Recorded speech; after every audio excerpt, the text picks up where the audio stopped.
जय श्री कृष्ण। राधे राधे। अपने काम में माहिर बानो। एक बार की बात है, एक गांव में एक मूर्तिकार रहता था जो बहुत ही खूबसूरत मूर्तियां बनाया करता था। मूर्तियां बेचकर वह अच्छे खासे पैसे कमाता और इसी से अपना घर चलाया करता था। उस मूर्तिकार का 10 से 12 साल का एक लड़का भी था और वह भी अपने पिता के साथ मिलकर बचपन से ही मूर्तियां बनाया करता था। और यहाँ तक कि वह 10 से 12 साल का लड़का भी बहुत ही खूबसूरत मूर्तियां बनाता था। उसके पिता उसकी मूर्तियां देखकर बहुत खुश होते, लेकिन हमेशा उसकी बनाई हुई मूर्ति में कोई ना कोई कमी निकाल ही लेते थे। लेकिन उस मूर्तिकार का बेटा कभी भी अपने पिता की बातों से निराश नहीं होता था, बल्कि वह अपने काम को जारी रखता और अपने पिता की बात को मानते हुए अगली बार वह उस गलती पर अच्छे से ध्यान देता। अब धीरे धीरे उस बच्चे की मूर्तियां उसके पिता की मूर्तियों से भी ज्यादा अच्छी बनने लगी थी। फिर कुछ समय गुजरने के बाद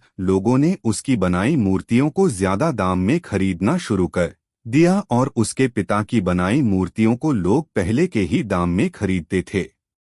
अब समय गुजरने के बाद वह लड़का बड़ा हो गया और अब वह अपने पिता से भी ज्यादा कमाने लगा, लेकिन अभी भी उसके पिता उसकी बनाई हुई मूर्तियों में कुछ ना कुछ गलती निकाल ही लेते थे। लेकिन अब उसके बेटे को यह बात अच्छी नहीं लगने लगी थी। तो एक दिन जब उसके पिता उसकी बनाई हुई मूर्ति में उसे गलती बता रहे थे, तभी लड़के ने गुस्से में अपने पिता से कहा कि आप मेरी बनाई हुई मूर्तियों में कमियां निकालते हैं, जैसे कि आप मुझसे भी अच्छे मूर्तिकार हैं। आपको पता है ना कि मेरी बनाई गई मूर्तियां आपकी मूर्तियों से कई ज्यादा दाम में बिकती है। इसका मतलब यह है कि मैं आपसे बेहतर और अच्छा मूर्तिकार हूं और अब मुझे लगता है कि मुझे आपके एडवाइस की कोई जरूरत नहीं है। मेरी मूर्तियां परफेक्ट होती है। उस दिन के बाद से उसके पिता ने उसे एडवाइस देना छोड़ दिया और अब वह अपने बेटे के काम में कोई भी गलती और कमी नहीं निकालते थे। कुछ दिनों तक लड़का अपनी मूर्तियां खुशी से बनाता रहा, लेकिन फिर कुछ समय बीतने के बाद उसे कि लोग अब उसके काम की इतनी तारीफ नहीं कर रहे हैं जितनी पहले करते थे, और इसी वजह से उसकी मूर्तियों की कीमत भी गिरने लगी थी। लड़के को इस बात की वजह समझ नहीं आई। उसे अपनी बनाई गई मूर्तियों में कोई भी कमी नजर नहीं आ रही थी जिसे सुधार कर वह फिर से अपनी मूर्तियों के दाम को उठा सके। वह इस बात से बहुत परेशान हो गया और एक दिन वह अपने पिता के पास गया और उन्हें अपनी प्रॉब्लम बताने लगा।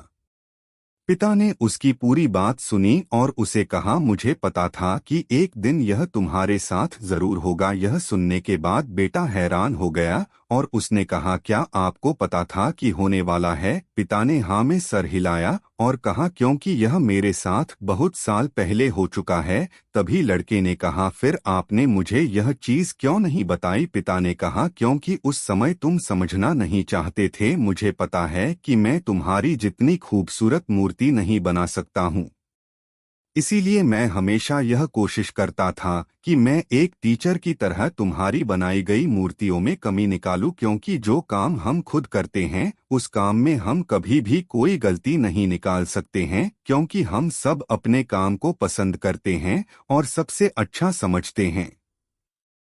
लेकिन दूसरा इंसान उन गलतियों को देख सकता है जो हम अपने हाथों से किए गए काम में नहीं देख सकते। जब मैं तुम्हारी बनाई गई मूर्तियों में गलतियां निकालता था तब तुम अपने काम से सेटिस्फाई नहीं होते थे और तब तुम अपने काम को और भी अच्छे से इम्प्रूव करने की कोशिश करते, और इसीलिए तुम्हारे काम में हर दिन इम्प्रूवमेंट हो रही थी और तुम्हारी मूर्तियों की प्राइस भी बढ़ रही थी। और जब तुम अपने काम से सेटिस्फाई होने लगे और यह सोचने लगे कि तुमने जो मूर्ति बनाई है वह बिल्कुल परफेक्ट है और उसमें कोई भी गलती नहीं है, तभी तुम्हारी ग्रोथ रुक सी गई। लोग हमेशा तुमसे अच्छी मूर्तियों की एक्सपेक्टेशन रखते थे और जब तुम उनके एक्सपेक्टेशन पर खरे नहीं उतरे तब से उन्होंने तुम्हारी मूर्तियों में इंट्स लेना छोड़ दिया और इसी वजह से तुम्हारी मूर्तियों के दाम कम होने लगे और आज तुम इस सिचुएशन में पहुंच चुके हो। बेटे ने अपने पिता को अच्छे से सुना और थोड़ी देर के लिए शांत हो गया।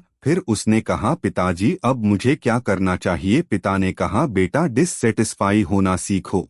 और यही एक चीज तुम्हें इंस्पायर करेंगी हमेशा अपने काम को बेहतर बनाने के लिए, हमेशा अपने काम में इम्प्रूवमेंट लाने के लिए। अगर हम हमारी लाइफ में देखें तो हमें पता चलेगा कि जब हमें या हमारे काम को कोई क्रिटिसाइज करता है तो हम उसे गलत समझते हैं, लेकिन अगर हम इसे अच्छे से समझे तो हमें पता चलेगा कि जब कोई हमें क्रिटिसाइज करता है तो हमारे लिए गलत नहीं बल्कि वह हमारे लिए अपॉर्चुनिटी होती है।